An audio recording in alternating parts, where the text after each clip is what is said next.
అండి ఇంకా పనులన్నీ కంప్లీట్ అయిన తర్వాత అంటే వంట కాదు పైన అంతా క్లీనింగ్ అంతా కంప్లీట్ అయిన తర్వాత ఫ్రెష్ అయిపోయి ఫస్ట్ దీపం పెట్టేసుకున్నాను.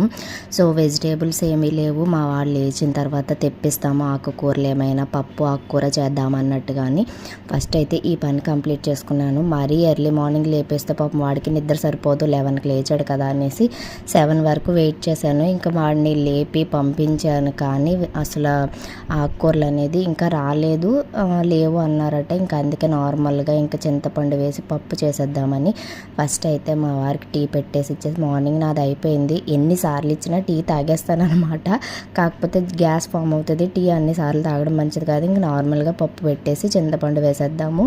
ఇంక చట్నీ చేసేసాను, ఇడ్లీ కూడా పెట్టేశాను. మా వాడికి మా లూసి రూబీకి ఇడ్లీ పెట్టేశాను అనుకోండి.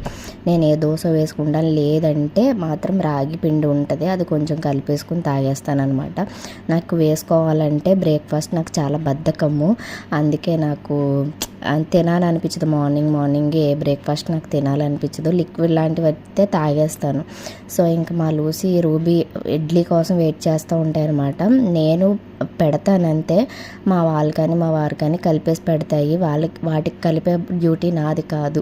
ఇంకా అక్కడ పెట్టేసి నా పనులు అయితే చేసుకుంటాను. కుక్కర్లో పప్పు పెట్టేశాను, రైస్ పెట్టేశాను, ఇవి అయిపోయింది అనుకోండి, ఒక పని అయిపోతుంది. మా లూసి రూబీకి కోసం ఎగ్ కూడా బాయిల్ చేసి పెట్టేశాను. అంతే. వీడియో నచ్చితే లైక్ చేయండి, షేర్ చేయండి, కామెంట్